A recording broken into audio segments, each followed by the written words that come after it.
Bismillah və salatu və salamu alə Rasulillah. Əziz və möhtərəm müsəlman qardaş ovazlarım, sizləri xoş bir xəbərlə bugün müjdələmək istəyirəm.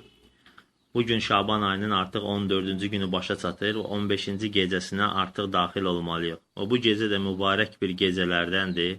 Necə ki, bu barədə Rasul sallallahu aleyhi və səlləm belə buyurur. İnnallâhe le yattali'u fi leyletin nisfi min Şa'ban feyəğfiru li cəmi'i xalqihi illə li müşrikin əv məşəhin. Rasul sallallahu aleyhi və səlləm buyurur ki, həqiqətən də Allah Taala Şabanın orta gecəsi öz qullarına nəzər salır və bütün məxluqatı bağışlayır, yalnız müşrikdən başqa və məşəhindən başqa. Hədisi Şeyx Albani həsənləşdirmişdir.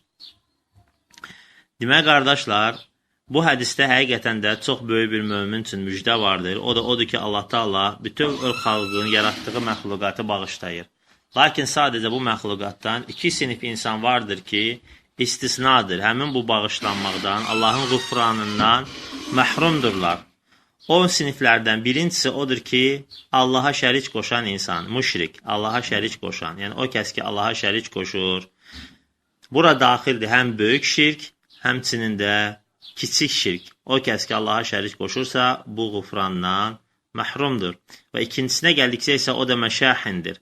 Məşəhin sözünün təfsirində alimlər ixtilaf etmişlər və cürbəcür rəylər rəli sürmüşlər və ən məşhuru, ən səhihi odur ki, deyirlər ki, alimlərin bir qismi orada nəzərdə tutulan bidətçidir, Allahın dinində parçalanma salan, bidət çıxardan, müsəlmanları parçalayan.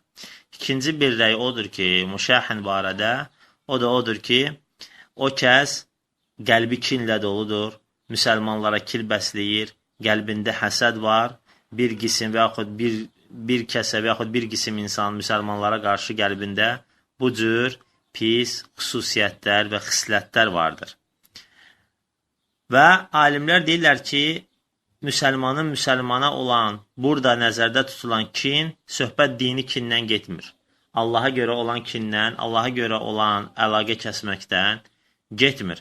Çünki şəriətimizdə bildiyiniz kimi, şəriətimiz nəinki bunu icazə verir, hətta bəzən vacib görür ki, böyük günah sahibi ilə, açıq-aşkar günah edən insanla və həmçinin də bidətə çağıran insanlarla əlaqəni kəsmək vacibdir. Burada nəzərdə tutulan dünyavi məsələlərə görə kin bəsləməkdən söhbət gedir.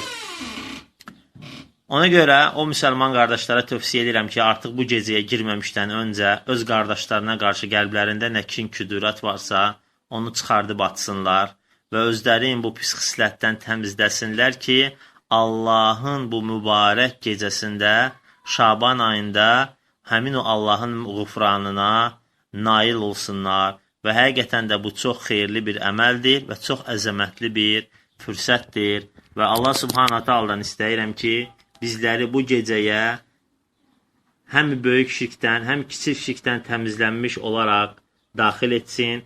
Həmçinin Allah Subhanahu Taala'dan istəyirəm ki, bizləri bu gecəyə qəlbimizdə heç bir müsəlmana kin bəsləmədən daxil etsin və bu səbəblə də bizim günahlarımızı bağışlasın. Amin. Və əxiru də'vana enilhamdülillahi rabbil alemin. Və salatu və selamu alə nəbiyyina Muhammed və alə alihi və sahbihi və səlləm.